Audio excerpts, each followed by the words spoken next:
vez más, que Dios le bendiga grandemente. De manera personal a cada uno. Que la bendición de Dios esté sobre cada uno de vosotros. Quiero dar gracias al Señor. Quiero dar gracias al Señor por los hermanos que están con nosotros en esta mañana. Ya ahorita tuve la oportunidad de dar la bienvenida a varios de ellos y el Señor ha seguido agregando a hermanos que están presencialmente con nosotros y eso es una gran bendición. No se sienta, mi amado hermano, usted que estaba aquí, que ha visto llegar a otros, por favor, no se sienta aprehendido por la cantidad de hermanos que estamos aquí. Todos estamos teniendo el cuidado debido y esto es una bendición. Amén. Esto es una bendición. Créame. Despójese en su mente de todo tipo de aprehensión en su corazón. Ay, habemos demasiado hoy. No, mi hermano, dele gracias al Señor. Dele gracias al Señor. Que estamos aquí, que el Señor nos ha traído. A nadie se le puso una pistola en el pecho. Gloria al Señor. El Señor puso una convicción firme en nuestros corazones, ¿sí o no? Eso fue lo que el Señor hizo. Una convicción de estar juntos como iglesia, porque eso es la iglesia. Una comunión estrecha. Bueno, que hayan situaciones que estemos teniendo que sortear en medio de la pandemia, esa es una realidad. Pero lo haremos con todo el gusto y también con todo el ánimo de obedecer las instrucciones. Lo haremos. Usaremos estas cosas hasta que sea necesario usarlas. Nos saludaremos de lejito hasta que tengamos que saludarnos de esa manera. Cuando ya sean levantadas las restricciones, ¿verdad? Nos vamos a dar un abrazo diferente. Vamos a tener un tiempo de reencontrarnos delante del Señor, pero también, usted sabe, ¿no? Como amigos, somos hermanos y muchas veces dentro de esa hermandad en el Espíritu de Dios desarrollamos amistades, ¿sí o no? Desarrollamos amistades que necesitamos seguir fortaleciendo por medio del vínculo del afecto y del vínculo del afecto que descansa en el Espíritu de Dios. Es una gran bendición. Mis amados, vaya conmigo, por favor, a el Evangelio de Mateo. Nosotros estamos estudiando Mateo y en el día de hoy nosotros vamos a estudiar una parábola. Es una gran oportunidad para nosotros revisar nuestra condición de consagración en nuestro corazón, de fervor en nuestro corazón delante del Señor. Es una gran oportunidad porque el Señor toma en cuenta una serie de aspectos de su generación, de los hombres y de las personas. Pero también el Señor en su omnisciencia trasciende su generación y ve todo el espectro de la historia y sabe que estos elementos particulares que Él está enseñando acerca del reino de los cielos por medio de las parábolas tienen aplicación en cada aspecto de las generaciones, en donde reposa la fe, en donde descansa la fe, pero también tiene una incidencia particular en los hijos de la fe con respecto al que no ha creído en Cristo aún. Y por eso el Señor Jesucristo se encarga de enseñar de la manera que está enseñando acerca del reino de los cielos. El domingo pasado nosotros dijimos que la parábola de la semilla de mostaza, usted se acuerda, una semilla que se siembra en menosprecio prácticamente, una semilla tan pequeña, que pudiéramos perder en el proceso decenas o cientos de ellas y a lo mejor no nos importa porque es tan pequeña. En el término, ¿verdad?, de la analogía estoy hablando, pero esa semilla una vez se siembra, dice la palabra de Dios, que, ¿verdad?, hace que crezca un árbol que va desarrollándose y va creciéndose hasta tal magnitud y tal dimensión que fortalece sus ramas y entonces en un momento dado la parábola nos enseña que hasta vienen aves y hacen nidos en sus ramas. Y eso, mi amado hermano, es el evangelio depositado en los corazones de cada uno de nosotros. Usted y yo comenzamos en el evangelio por fe, con una fe sencilla, pequeña, que va creciendo, ¿sí o no?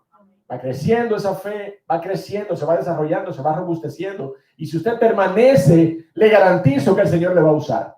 El Señor le va a usar para que otros vengan a la sombra de su gracia para enseñar. A la sombra de su gracia para enseñar. Nadie quiere acercarse a la sombra de la pedantería. ¿Usted me entiende lo que quiero decir? Usted conoce esa palabra, ¿verdad? Un pedante, una persona que cree que se sabe todo. Una persona que se cree que se sabe todo. Nadie quiere acercarse a la sombra de un pedante para que se le enseñe algo. Todos queremos acercarnos a la sombra de una persona con gracia y con humildad, que se someta a él primero a la palabra de Dios para entonces poder enseñarla a otros, ¿sí o no? Eso hace el Señor con esa fe sencilla que comienza en nuestros corazones, sembrada allí como una semillita de mostaza. Y crece, y por eso el Señor nos enseña en la parábola eso, la parábola de la semilla de mostaza que vimos el domingo pasado. Una gran parábola, una gran enseñanza. Pero nosotros decíamos que esa era una parábola gemela. Yo no sé si usted se acuerda de eso, algunos de lo que estaban posiblemente poniendo un poco de atención sobre ese aspecto, pueden recordar que dijimos que esa parábola venía junto con otra parábola, que es la parábola que le sigue en el verso 33 de Mateo 13. Es la parábola de la levadura. Esa es su hermana gemela.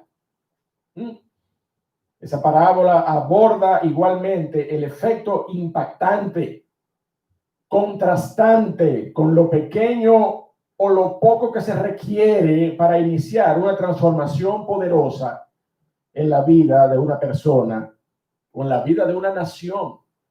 O déjenme decirles, si llevamos la idea un poquito más allá en términos de lo que el evangelio ha hecho en la historia de la humanidad.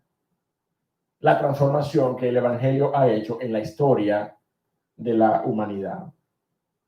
Y no exageramos al verlo de esta manera, porque si usted recuerda la parábola del trigo y la cizaña, usted recordará que el dueño del campo sembró buena semilla en el campo.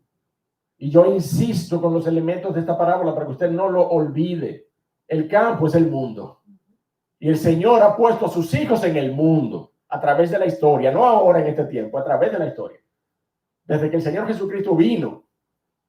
Y si vamos a ver el efecto de la fe, de la promesa acerca del Mesías, antes del advenimiento del Señor, también Dios había puesto hombres que glorificaran su grandeza y su gloria en medio de las naciones. Pero después que el Señor Jesucristo vino y el evangelio fue predicado, y el evangelio se continúa y se ha continuado predicando, Dios se ha encargado de llamar a hombres para su gloria. No a hombres para ser pastores, no a hombres para ser teólogos, a hombres y a mujeres y a jóvenes para ser testigos suyos delante de los demás, para su gloria. Usted no tiene que consagrar su vida necesariamente a un ministerio misionero o pastoral o evangelístico para glorificar al Señor en su vida. Con lo que usted hace diariamente en su vida, en su trabajo, en su escuela, en su universidad, usted puede glorificar al Señor en su vida. Y el Señor nos llamó a eso, a glorificarle, y nos colocó en el mundo como buena semilla. ¿Usted me está entendiendo? Y eso ha ocurrido a través de la historia. Por eso no es un atrevimiento, ¿verdad? Entender que el efecto trastornador de esa semilla de mostaza, pero de igual manera, como lo vamos a ver en la mañana de hoy, el efecto de la levadura ha tenido un impacto no solamente en el individuo, sino también en la sociedad y en la historia. La parábola que ocupa nuestro estudio en esta mañana utiliza un elemento que en casi todos los escenarios de la Biblia, casi todos los escenarios en donde encontramos ese elemento, es un símbolo de corrupción. ¿Usted me entiende?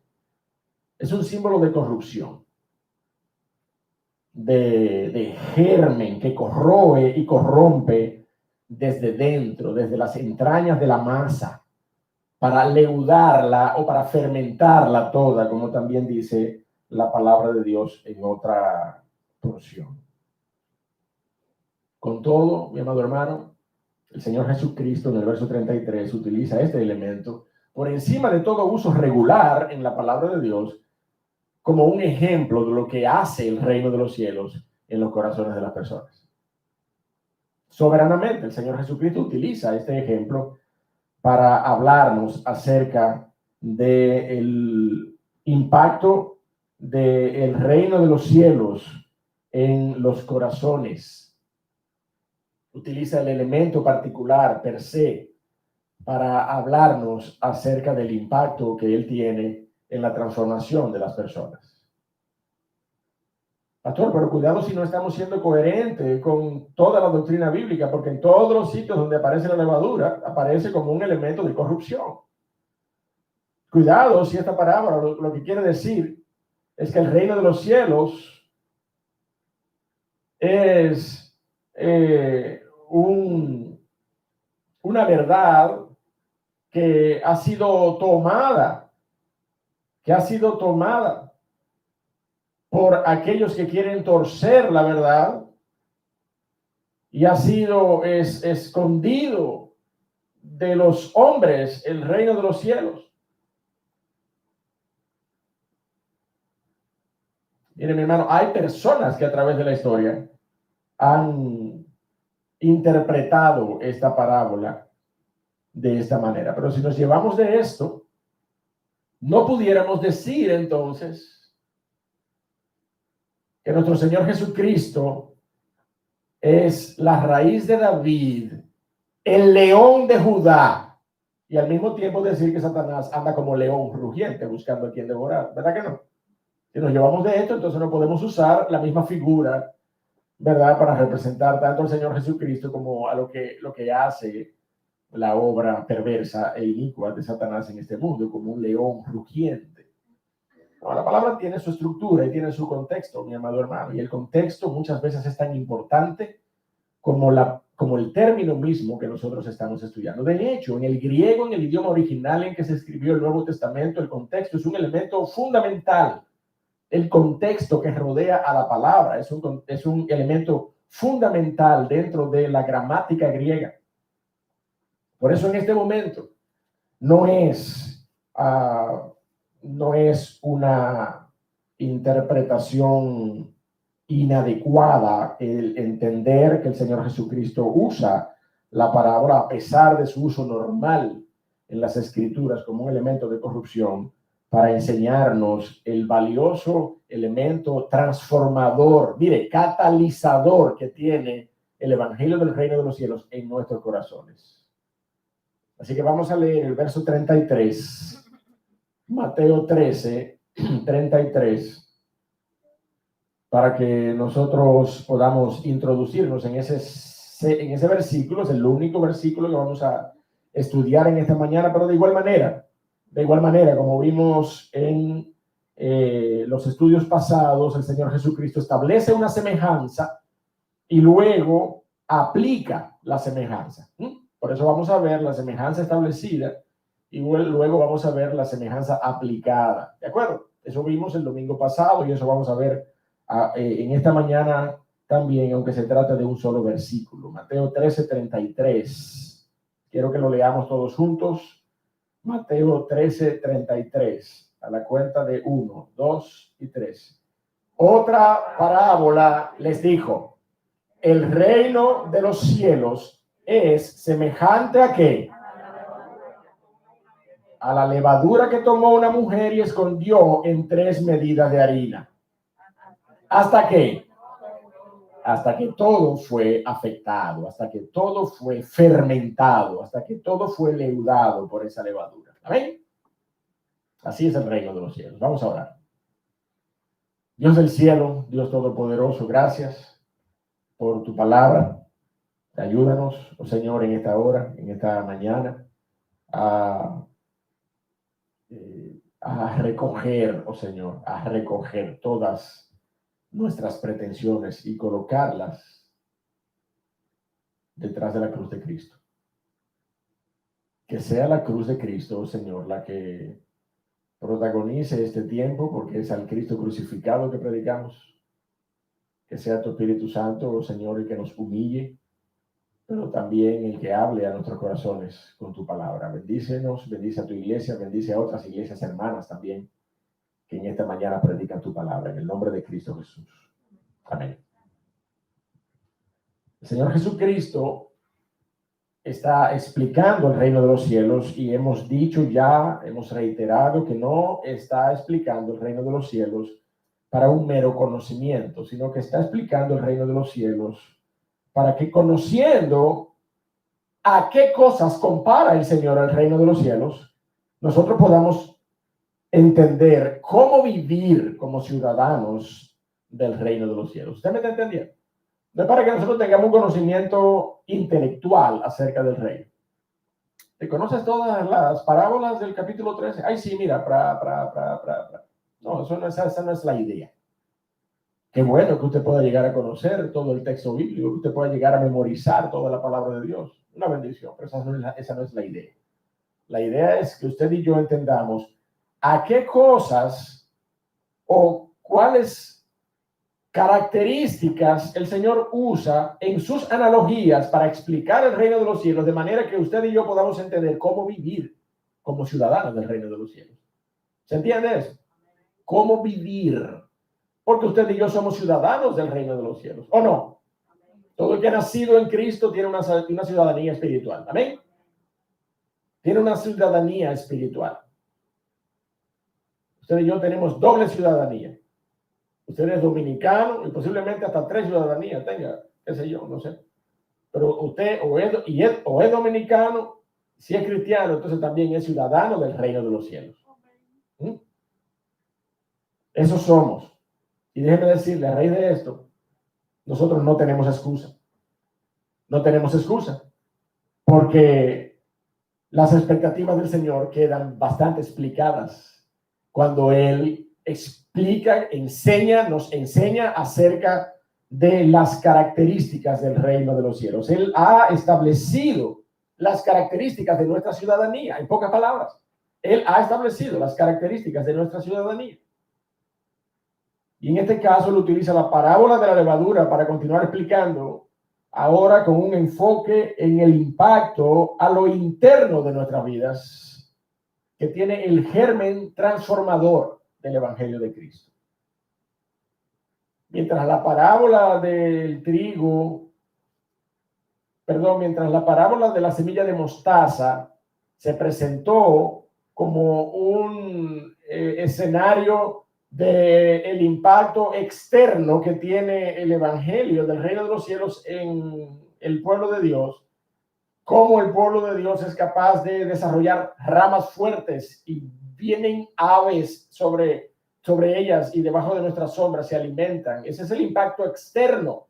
Evidentemente un impacto en nuestra naturaleza espiritual, pero vemos cómo hay un impacto externo. Mientras la parábola de la semilla de mostaza presenta ese impacto externo, la parábola de la levadura nos habla del impacto a lo interno de nuestras vidas. De modo que como la levadura fermenta toda la masa, así toda nuestra vida, todos los aspectos de nuestras convicciones, costumbres, prácticas, emociones y carácter deben estar permeados por e impactados por, dictados por el Evangelio en nuestras vidas. Por eso el Señor Jesucristo hace una semejanza acerca del reino de los cielos con respecto a la levadura, y vamos al verso 33 inmediatamente para ver esa semejanza que el Señor establece allí. El Señor dice: el reino de los cielos es semejante a la levadura que tomó una mujer y escondió en 3 medidas de harina. Yo siempre voy a tomar el cuidado de recordarle a usted cuál es la semejanza que el Señor establece, porque es necesario que entendamos la palabra de Dios en todos sus términos detallados. El reino de los cielos no es semejante a la levadura. El reino de los cielos es semejante a la levadura que una mujer tomó y escondió en 3 medidas de harina. ¿Usted me sigue la idea? estábamos hablando de que la semejanza siempre se establece completa, una semejanza integral que aborda varios aspectos. Y aquí el Señor Jesucristo es cuidadoso en decir, el reino de los cielos es semejante a la levadura que tomó una mujer y escondió en 3 medidas de harina. A eso es semejante al reino de los cielos. A ese cuadro, a ese panorama, a ese escenario es semejante el reino de los cielos. Ya dijimos que la levadura se utiliza, ¿verdad?, en el texto bíblico para referencias a malas prácticas y a mal carácter en quienes es identificada. Pues nos habla de inmoralidad, de malicia, de maldad, de mal testimonio, de falsa doctrina. Pero el Señor Jesucristo está por encima de toda esta referencia particular con respecto a la levadura y la utiliza en este momento específico para relacionarla al trabajo que el Evangelio hace dentro de nuestros corazones de manera imperceptible, que casi no se ve, que no se ve la manera en cómo el corazón comienza a ser transformado por el Espíritu de Dios. Usted solamente comienza a ver los frutos, los frutos. Lo vamos a ver dentro de un minuto, pero usted sabe que la levadura es una bacteria, ¿sí o no? Usted lo sabe eso, ¿verdad que sí? La levadura es una bacteria. Es la bacteria con la que se desarrollan productos terminados a partir de materia prima orgánica, que son otros alimentos fundamentales, pero que así como están fundamentales, pues no los comemos. Nadie se echa en la boca una cucharada de harina blanca para comérsela. No, usted le echa levadura, la masa la pone en un horno y se convierte en ¿qué? En un pan, ¿sí o no? Y es así, todo el aspecto que la levadura hace, pero usted no ve el germen trabajando, ¿verdad que no? Usted ve el resultado de ese germen, de esa bacteria operando en la materia orgánica para después, entonces, tener un producto terminado. Mi hermano, maravilloso, el Señor utiliza esta analogía para explicar cómo el Evangelio de igual manera trabaja en nuestros corazones imperceptiblemente, hasta que vemos el fruto. Gloria a Dios. Hasta que vemos el fruto. Pero la levadura, ¿verdad?, ciertamente es utilizada en el texto bíblico de esa manera, como un elemento vil, un elemento que nos habla acerca de corrupción. Acerca de corrupción, el Señor Jesucristo habló de guardarnos de la levadura de los fariseos y de los saduceos. Y de hecho, cuando el Señor Jesucristo dijo eso, los discípulos se confundieron y pensó que él estaba hablando de pan. Pero el Señor Jesucristo les aclaró, no, yo no les estoy hablando de pan. ¿Cómo es posible que ustedes no entiendan que yo estoy hablando de la doctrina de los fariseos y de los saduceos? Por otra parte, Lucas escribe en su evangelio, en el capítulo 12, que la levadura de los fariseos es la hipocresía. Entonces es un aspecto utilizado, es un término utilizado en la Biblia dentro de un contexto de corrupción. Pero también podemos considerar el uso que el Señor Jesucristo y todo el texto bíblico hace del término para referirse a la fiesta de la Pascua. ¿Qué se dice de la fiesta de la Pascua? ¿Cómo se le llama también a la fiesta de la Pascua?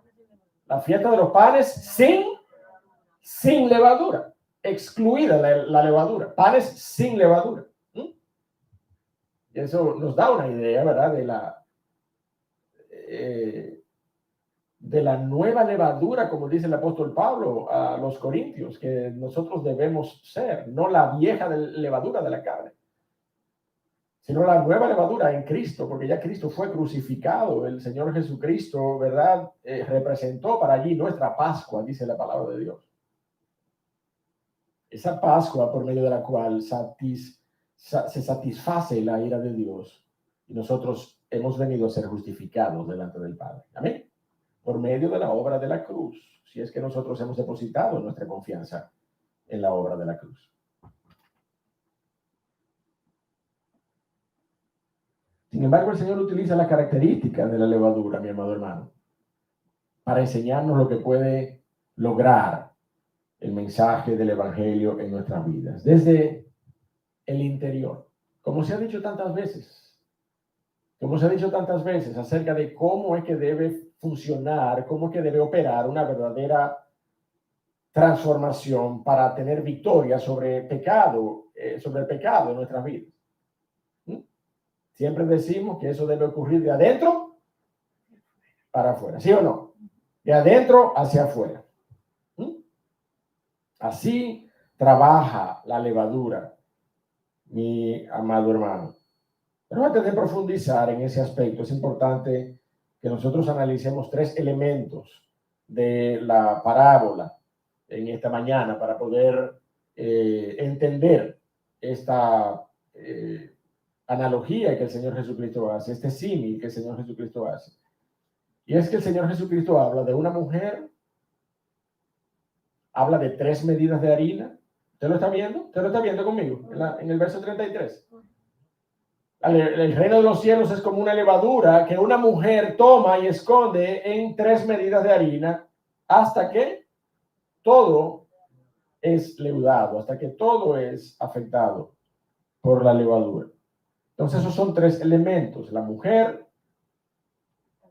3 medidas de harina y la acción de esconder la levadura en medio de la harina. ¿Usted está de acuerdo con que el Señor pudo haber dicho, el reino de los cielos es semejante a la levadura que fue escondida en 3 medidas de harina? Y aún así no se altera el significado del efecto de la levadura en la harina. ¿Usted está de acuerdo con eso? Lo voy a volver a repetir. El reino de los cielos es semejante a la levadura que fue escondida en 3 medidas de harina. A los efectos de la levadura en la harina, el Señor Jesucristo pudo haber dicho eso. Pero el Señor Jesucristo dijo, el reino de los cielos es semejante a una mujer, a la levadura que tomó una mujer y la escondió en 3 medidas de harina.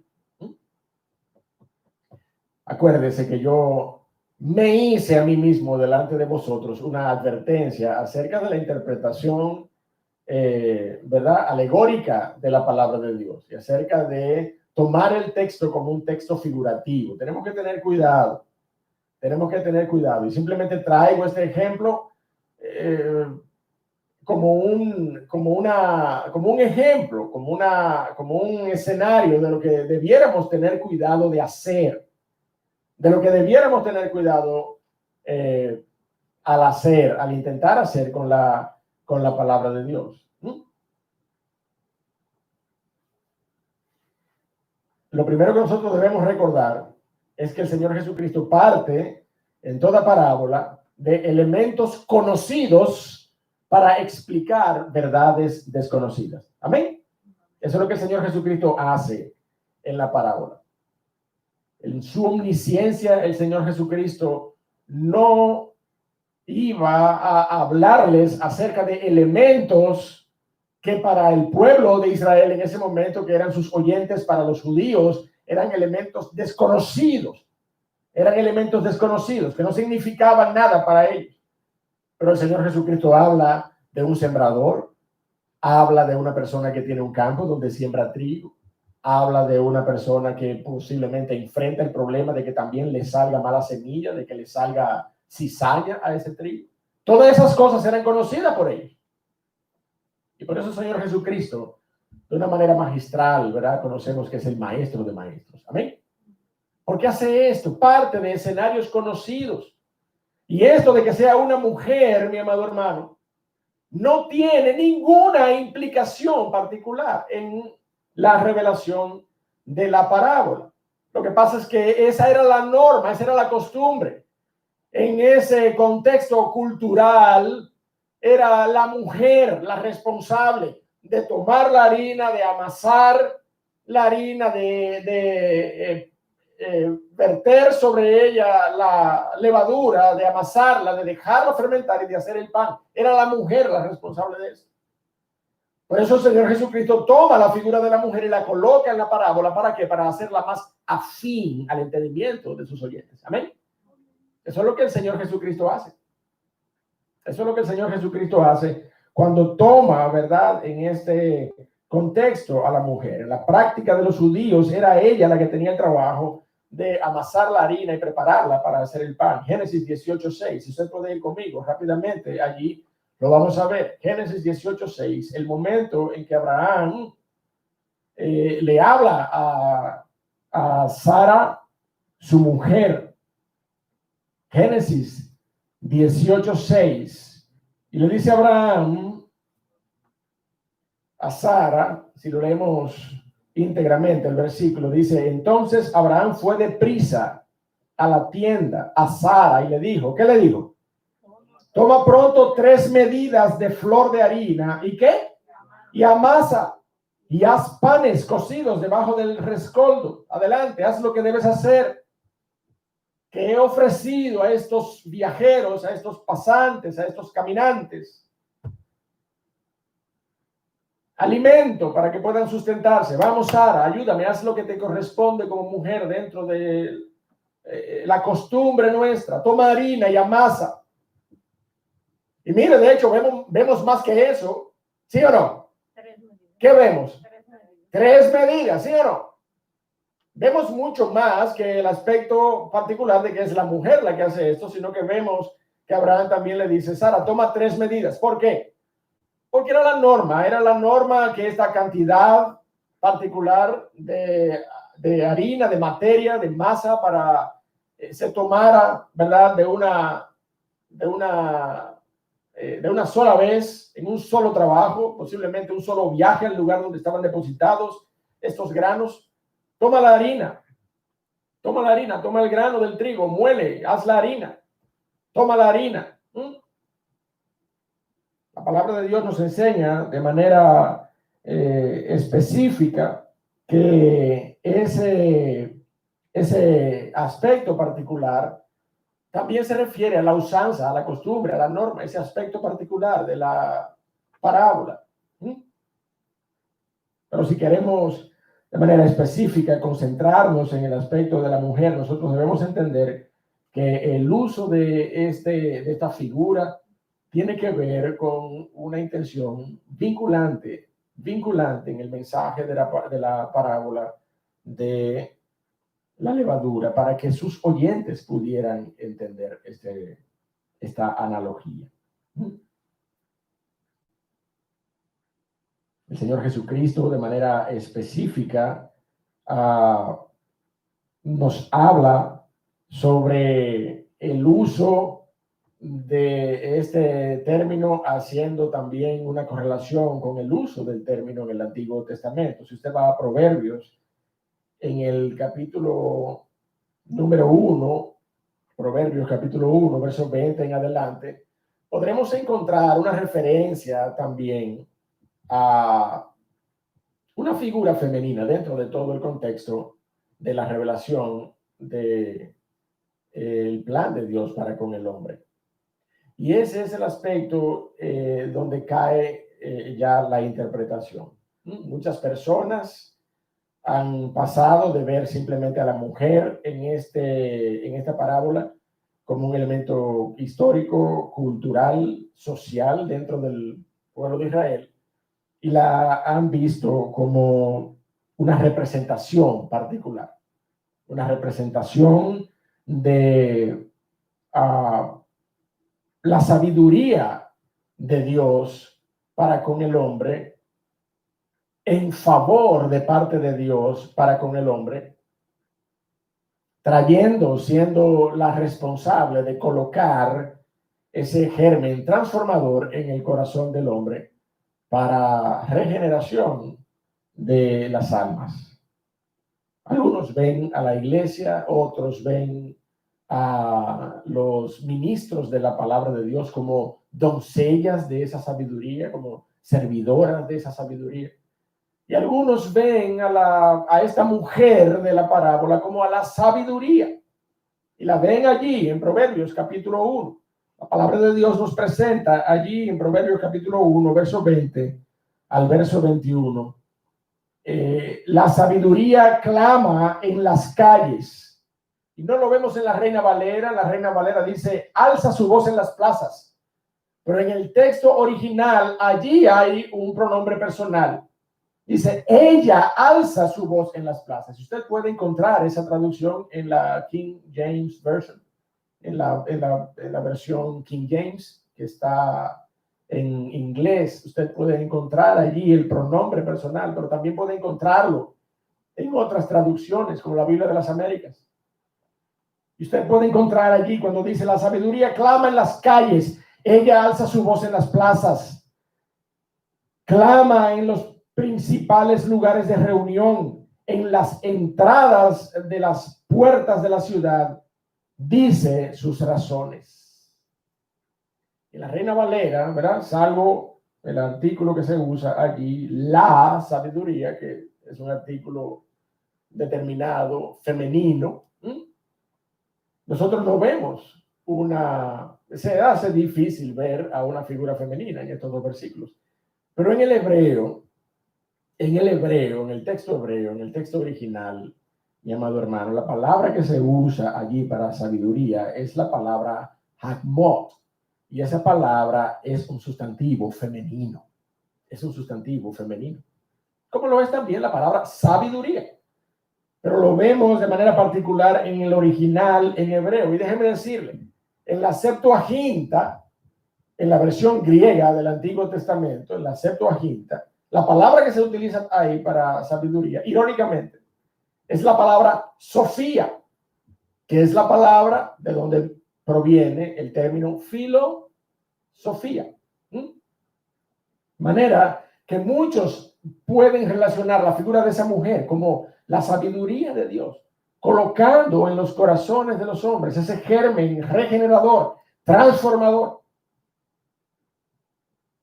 Y yo estoy siendo, ¿verdad?, intencional en mostrar las posibles aplicaciones. ¿Usted se acuerda de lo que dijimos el domingo pasado con respecto a las parábolas que no contaban con la explicación del Señor? Que teníamos que ser intencionales en mostrar todas las aplicaciones que fueran coherentes con el texto bíblico, aunque no estuviéramos necesariamente apoyando una u otra de ellas. En mi caso particular, entiendo que se trata de una referencia cultural. Simplemente la mujer, porque era parte de la labor de amasar la harina, no tiene un significado específico. No tiene un significado específico dentro de esta cantidad particular de harina, y tampoco como responsable de tomar esa cantidad de harina y guardar en ella la levadura. Pero mire, de la misma manera que el Señor Jesucristo pudo haber revelado la parábola sin una referencia a esta mujer, de la misma manera pudo el Señor Jesucristo revelar la parábola sin la referencia a las cantidades de harina. Y no pierde el sentido. Por esto es, mi amado hermano, que no podemos poner un significado espiritual particular en esos dos elementos. ¿Usted me está entendiendo? Porque el mensaje permanece aun cuando estos dos elementos no estén presentes en la parábola. Ahora debemos valorar esos elementos porque el Señor Jesucristo utilizó esos elementos para la parábola. Pero el Señor Jesucristo pudo haber dicho fácilmente, el reino de los cielos es semejante a la levadura que fue escondida en la harina. ¿Sí o no? Sin mencionar 3 partes de harina. Y el efecto regenerador de la levadura se mantiene. Por eso es que es importante entender el significado literal de las escrituras y al mismo tiempo darle una relevancia suficiente al significado alegórico cuando lo tiene. Cuando lo tiene. El Señor Jesucristo explicó claramente, ¿verdad?, en esas 2 parábolas que tenía su significado particular estos elementos. Y en el resto de las parábolas no dudamos que también lo haya, solamente que tenemos que tener el cuidado, usted y yo, al acercarnos a las escrituras. Y eso es lo que estamos haciendo. No partir de conclusiones ligeras con respecto a la interpretación de las escrituras. Nosotros vemos en este sentido particular esas 3 medidas de harina, ¿verdad?, de una manera natural, pero hay muchos que han visto en esta especificación particular 3 medidas de harina, un aspecto relacionado a la limitación del pueblo de Dios, a lo poco que es el pueblo de Dios en comparación con la gran cantidad de personas en este mundo a través de la historia y en términos generales que no han sido llamados a los pies de Cristo. Y esa sigue siendo la realidad de nuestros días hoy. En este mundo, el pueblo de Dios sigue siendo un reducto para la gloria de su nombre. Amén. Y yo voy a decir esto con tristeza, aún en medio de las iglesias. Amén. Aún en medio de las iglesias, aún en medio de las congregaciones, el pueblo de Dios sigue siendo un reducto para su gloria. Muchos ven en esta referencia acerca de 3 medidas de harina, ¿verdad? Yo no comparto esa interpretación, porque ya vemos que en términos históricos y culturales, 3 medidas de harina no eran pocas, eran suficientes para una labor de alimentar a las personas con el pan que se produce con esa cantidad. Ahora bien, otros han visto en esta cantidad, en estas 3 medidas de harina, y es una interpretación por la que yo pudiera inclinarme un poco más, pero sigo insistiendo en la literalidad del texto con respecto a la interpretación cultural, histórica. Pero algunos han visto en estas 3 medidas a la integralidad del ser humano en sus 3 aspectos, carne, alma y espíritu, cuerpo, alma y espíritu. La palabra de Dios es colocada, el Espíritu de Dios es colocado, el Evangelio afecta no solamente nuestra alma, mi amado hermano, sino que debe ser capaz de afectar todos los afectos del ser humano. Todos los afectos sensoriales, nuestro cuerpo, nuestra vida física, debe afectar nuestro espíritu, nuestras emociones, debe afectar nuestra alma, nuestra concepción de la vida eterna. Debe ser afectada por el Evangelio del reino de los cielos. Debe ser afectada en todos los órdenes de nuestra vida. Es inconcebible que usted entienda que usted es creyente, que ha nacido de nuevo y que eso solamente afecta el aspecto espiritual de su vida, su alma o su condición espiritual. Mientras tanto, como los antinomianistas del primer y segundo siglo de la iglesia, usted no le da importancia a la ley, usted rechaza la ley, usted entiende que usted está por encima de la ley porque ya está por debajo de la gracia, entonces usted está por encima de la ley. No, en términos físicos, lo que nosotros hablamos, lo que nosotros digamos, lo que nosotros veamos, lo que nosotros hagamos con nuestras manos, en términos físicos, aún lo que sintamos con nuestros cuerpos. En términos físicos, nosotros debemos ser sujetos al impacto del Evangelio en nuestras vidas.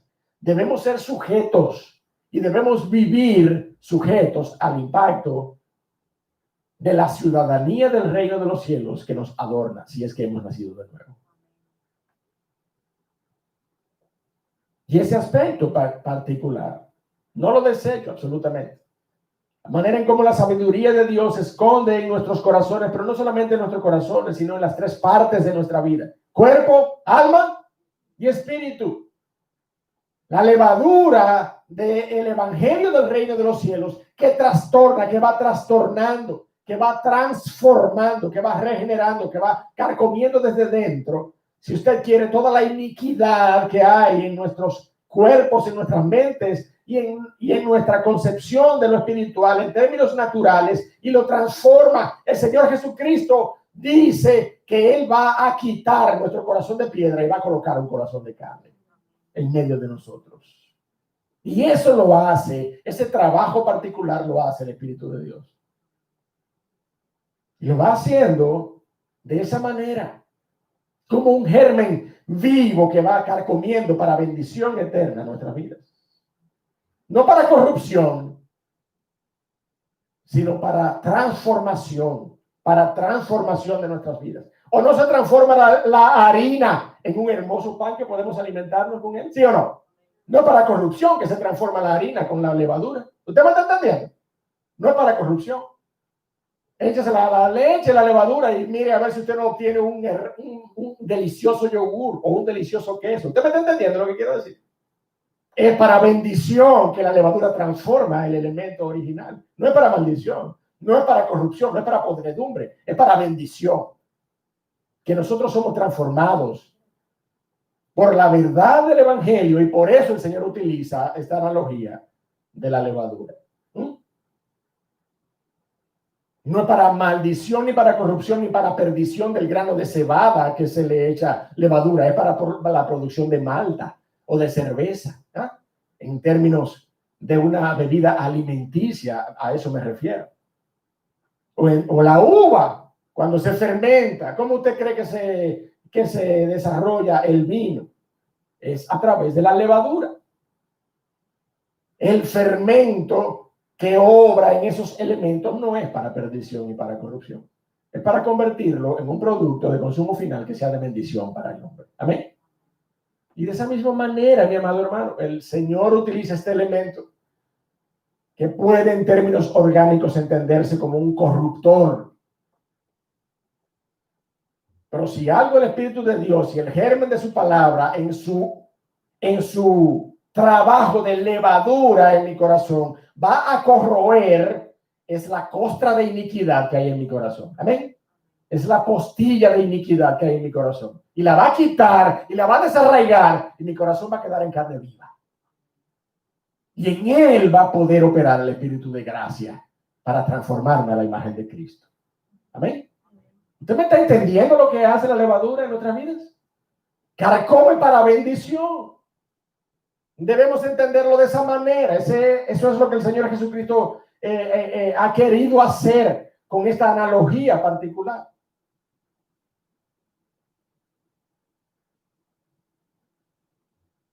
La semejanza aplicada, entonces, mi amado hermano, vimos la semejanza establecida. Vimos cómo el Señor estableció esa semejanza por medio de la levadura. ¿A qué es semejante el reino de los cielos? A la levadura que una mujer toma y coloca ¿dónde? En 3 medidas de harina y al final, y eso es lo que vamos a ver, la aplicación. ¿Qué es lo que sucede cuando luego la semejanza entonces entra en acción? ¿Cuál es la conclusión? ¿Cuál es la aplicación? ¿Me entiende usted?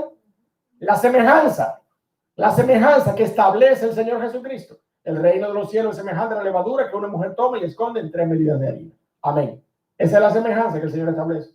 ¿Cuál es la aplicación? Al final, hasta que todo quede leudado, hasta que todo sea fermentado. Hasta que todo sea fermentado. Esa es la aplicación. Déjeme decirle algo adicional con respecto a la etimología de la palabra levadura. En griego la palabra levadura es la palabra sumé. Y es la palabra que proviene de una misma raíz en el griego, de donde proviene también la palabra hervir, estar caliente, en sentido figurado, ser ferviente, fervoroso, ardiente. Esa es la raíz que da lugar a esa palabra hervir, es la misma raíz que da lugar a la palabra levadura. Y no están tan divorciados los significados finales de la raíz común. Porque lo que hace una levadura en las moléculas de los organismos vivos es una fricción molecular. Y todo el mundo que sabe, una ñinga de química sabe que la fricción molecular genera energía, ¿sí o no? Eso es lo que genera. Una energía, un calor orgánico. Y por eso es que se produce en esos elementos que son fermentados una especie como de espuma. Ese es el resultado de la levadura en esos alimentos. porque de alguna manera genera un calor particular, genera un hervor, genera un fervor. Eso es justamente lo que hace esa bacteria de manera particular, mi amado hermano. Y así, de esa misma forma es el reino de los cielos, mi amado hermano. ¿Usted me entiende? El reino de los cielos en los corazones de los hombres genera justamente eso, mi amado hermano. Una pasión por Cristo, un fervor, un ardor por la gloria de su nombre. Amén. Eso es lo que genera. Eso es lo que genera la verdad acerca del reino de los cielos, la verdad del evangelio del reino de los cielos en los corazones de los hombres. Nadie viene al conocimiento de Cristo y se queda igual. Todo el que conoce a Cristo tiene por fuerza que ser transformado. Amén. Necesariamente termina el proceso de conocimiento de la persona de Cristo de una manera diferente como lo comenzó. Amén. ¿Por quién es Cristo? ¿Por quién es Cristo y lo que Él hace en nuestros corazones? Por eso es que nosotros podemos entender que el evangelio, mi amado hermano, llega a la conciencia, traspasa el corazón, ilumina el entendimiento, informa el juicio, eleva y coloca los afectos en los objetivos correctos. Ya nuestra mirada no está en las cosas presentes, sino que está en el galardón que nos ha sido prometido, que es la persona de Cristo Jesús. Ya nuestra visión de la vida eterna cambia, es transformada, porque ya la levadura ha hecho un trabajo para gloria eterna, un trabajo para bendición eterna en nuestras vidas. Somete nuestra voluntad, derriba todo pensamiento altivo que se levanta ante la obediencia a Cristo Jesús. Miren cómo lo dice Romanos capítulo 12, verso 2, un verso que conocemos. No os conforméis a este siglo, sino ¿qué cosa? Transformaos por medio de la renovación de vuestro entendimiento. Permite que la verdad del evangelio como levadura sea capaz de transformar tu pensamiento. Eso es lo que tú y yo debemos permitir, que la verdad del evangelio, que la verdad de nuestra declaración de ciudadanía espiritual logre en nuestras vidas. Si declaramos que somos ciudadanos del reino de los cielos, entonces también tenemos que permitir que nuestra mente sea transformada por esa levadura de la verdad del reino de los cielos en nuestras mentes. Transformaos por medio de la renovación de vuestro entendimiento para que comprobéis cuál sea la buena voluntad de Dios, agradable y perfecta. A causa de su naturaleza catalizadora y generadora de energía, así el evangelio, donde haya oportunidad, mi amado hermano, calienta los afectos, hace arder el corazón, inspira celo por Dios, por Cristo y por el evangelio de Cristo. Y por la misma razón, mi amado hermano, es capaz de llenar las iglesias con los que habrán de ser salvos, dice la palabra de Dios.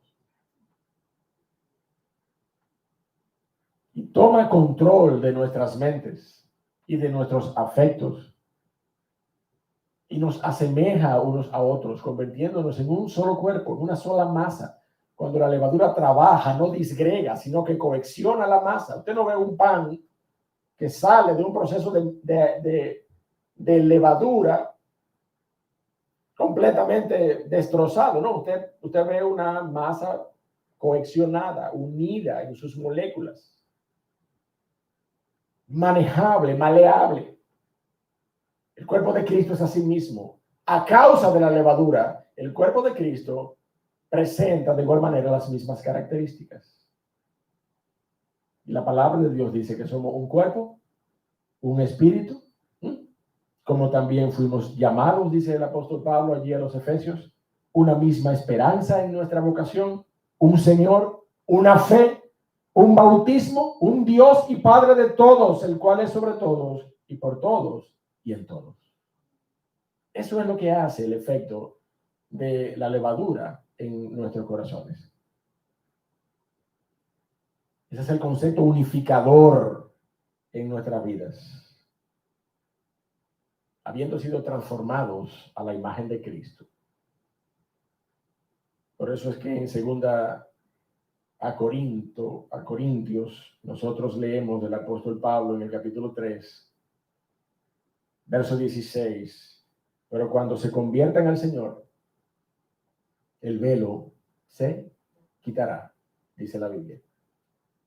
Porque el Señor es el Espíritu, y donde está el Espíritu del Señor, allí hay libertad. Por tanto, nosotros todos, mirando a cara descubierta como en un espejo la gloria del Señor, somos transformados de gloria en gloria en la misma imagen como por el Espíritu del Señor. Transformados día a día por ese efecto regenerador y cohesionante de la verdad del reino de los cielos en nuestra vida, como levadura. Y 2 Corintios, capítulo 5, usted lo conoce, el verso 17. De modo que si alguno está en Cristo, nueva criatura es. Las cosas viejas pasaron, y aquí todas son leudadas por la obra maravillosa, regeneradora del Espíritu de Dios en nuestra vida. Todas las cosas son fermentadas para que podamos dar gloria a Cristo en nuestras vidas, con corazones afectados por la verdad del Evangelio en nuestras vidas. Amén. Por eso, mi amado hermano, y con esto quiero ir finalizando, no con una nota reprensiva, pero sí con una nota reflexiva para la iglesia en esta mañana. Por eso es que es tan incoherente ver a una iglesia apática con el Señor. ¿Usted me entiende lo que quiero decir? Por eso es tan incoherente con lo que esta verdad promueve acerca del reino de los cielos. Por eso es tan incoherente con respecto a esta verdad que el Señor promueve sobre el reino de los cielos. Ver a una iglesia apática, alejada de las oportunidades que Dios le brinda para manifestar ese trabajo que la levadura del Evangelio debió haber hecho en sus corazones. ¿Cómo podemos ser testigos de afectos ardientes por el Señor, celosos por la gloria de Dios, celosos por la gloria de Cristo y del Evangelio, si no aprovechamos las oportunidades para tener la comunión que caracteriza el cuerpo de Cristo? ¿Cómo podemos ser testigos de ese fervor si nosotros no aprovechamos las oportunidades que el Señor nos da? Por eso que usted me veía tan contento y tan agradecido al inicio del sermón en esta mañana. Porque doy gracias al Señor por la presencia de la iglesia en esta mañana. Amén. Pero es completamente incoherente ver a una iglesia, y cuando yo digo a una iglesia no me refiero a las paredes y a las columnas, ver a personas que han confesado a Cristo mostrar una apatía y una frialdad y un alejamiento por las cosas del Señor. Mi amado hermano, es completamente entendible el nivel de cuidado que debemos tener en este tiempo. Lo que no es entendible es que usted y yo estemos viviendo nuestras vidas normales en cualquier otro aspecto y en el día del Señor no estemos aquí delante de su presencia. Amén. Eso sí que no es entendible. Y es mucho menos entendible que usted tampoco se conecte para que nos dé el amén que muchas veces necesitamos para entender que la iglesia está siendo edificada. Amén. Amén. Amén. Tampoco es entendible. Porque si la levadura ha hecho un trabajo en tu corazón, entonces debe notarse. Ya no debe ser simplemente harina o cebada o uva o leche. Ya debes haberte convertido en un pan que alimente a los demás. Ya debes haberte convertido en un vino que deleite a los demás. El trabajo de la levadura en nuestros corazones debe ser evidente en nuestras vidas. Y ese trabajo debe significar un producto para bendición de los demás, pero habiendo hecho la levadura en nuestros corazones, una obra interna. Eso es lo que el Señor Jesucristo ha querido enseñarnos en esta mañana. Eso es lo que hace el reino de los cielos. Eso es lo que se logra con una ciudadanía que usted y yo somos capaces de obtener. O que usted y yo fuimos capaces de obtener. Cuando yo digo somos capaces de obtener, a lo mejor me refiero a aquellos que todavía no tienen la ciudadanía espiritual que solo otorga la fe en Cristo Jesús. Amén. Pero usted y yo hemos sido capaces de obtener esa ciudadanía con el mero hecho de depositar nuestra confianza en las promesas y en la obra de Cristo en la cruz de Calvario. Y si usted nos está viendo en esta mañana por el mensaje virtual, o si está aquí presente y todavía no ha aceptado a Cristo Jesús en su corazón, este es el día para que la levadura comience a trabajar en su corazón. Este es el día para que la levadura comience a carcomer la incredulidad, la apatía, posiblemente la burla por el evangelio. Hoy es el día en que la levadura puede comenzar a hacer eso para bendición y vida eterna. Padre, gracias por tu palabra. Gracias en esta mañana, oh Señor, por tu palabra. Gracias por tu paciencia para con nosotros, oh Dios del cielo. Gracias por haber traído a la iglesia, oh Señor, en esta mañana. Gracias por los hermanos que están presentes. Gracias por tu misericordia, oh Señor. Gracias por tu cuidado tierno para con la iglesia. Porque hasta hoy, oh Señor, tú nos has guardado. Gracias, Señor, por lo que estás haciendo en medio nuestro. Gracias por tu palabra. Ayúdanos, oh Dios del cielo, a retomar la pasión que una vez tuvimos, oh Señor. Que no seamos señalados, oh Dios del cielo, como esa iglesia en Éfeso que perdió su primer amor. Oh Señor, no tengas eso en contra nuestra, oh Padre. Aviva nuestros corazones, oh Dios. Permítenos estar delante de tu presencia cada vez que podamos, con gozo, con ánimo, avivados, efervecidos, catalizados por la levadura del reino de los cielos en nuestros corazones. Ayúdanos, oh Dios del cielo. Y si hay alguno entre nosotros, o si hay alguien, oh Señor, que nos está viendo, que todavía no puede entender estas cosas, que no ha estado viviendo esta efervescencia en su corazón en favor de la gloria de Cristo, oh Señor, llámale a una convicción en su corazón. Tráele a los pies de Cristo. Que pueda venir arrepentido, oh Señor, que pueda confesar sus pecados delante de ti, que pueda entender que es un pecador que necesita de Cristo para redención de su alma. Que pueda disponer su corazón, oh Señor. Que pueda disponer su mente, que pueda disponer su vida, su cuerpo, todo su ser, cuerpo, alma y espíritu, como esas tres partes de harina en las cuales tú vas a colocar la verdad del evangelio del reino de los cielos y vas a hacer, oh Señor, de su vida una vida nueva, una vida transformada para la gloria de tu nombre. Bendícenos, oh Dios, en el nombre de Jesús. Amén. Amén. Que Dios le bendiga, mis hermanos. Damos gracias al Señor y queremos seguir glorificando su nombre en esta mañana. Queremos orar por las ofrendas y los diezmos, y para esto quiero darle el púlpito nuevamente a mi hermano Bernardo para que nos dirija en este tiempo de adoración. Que Dios le bendiga.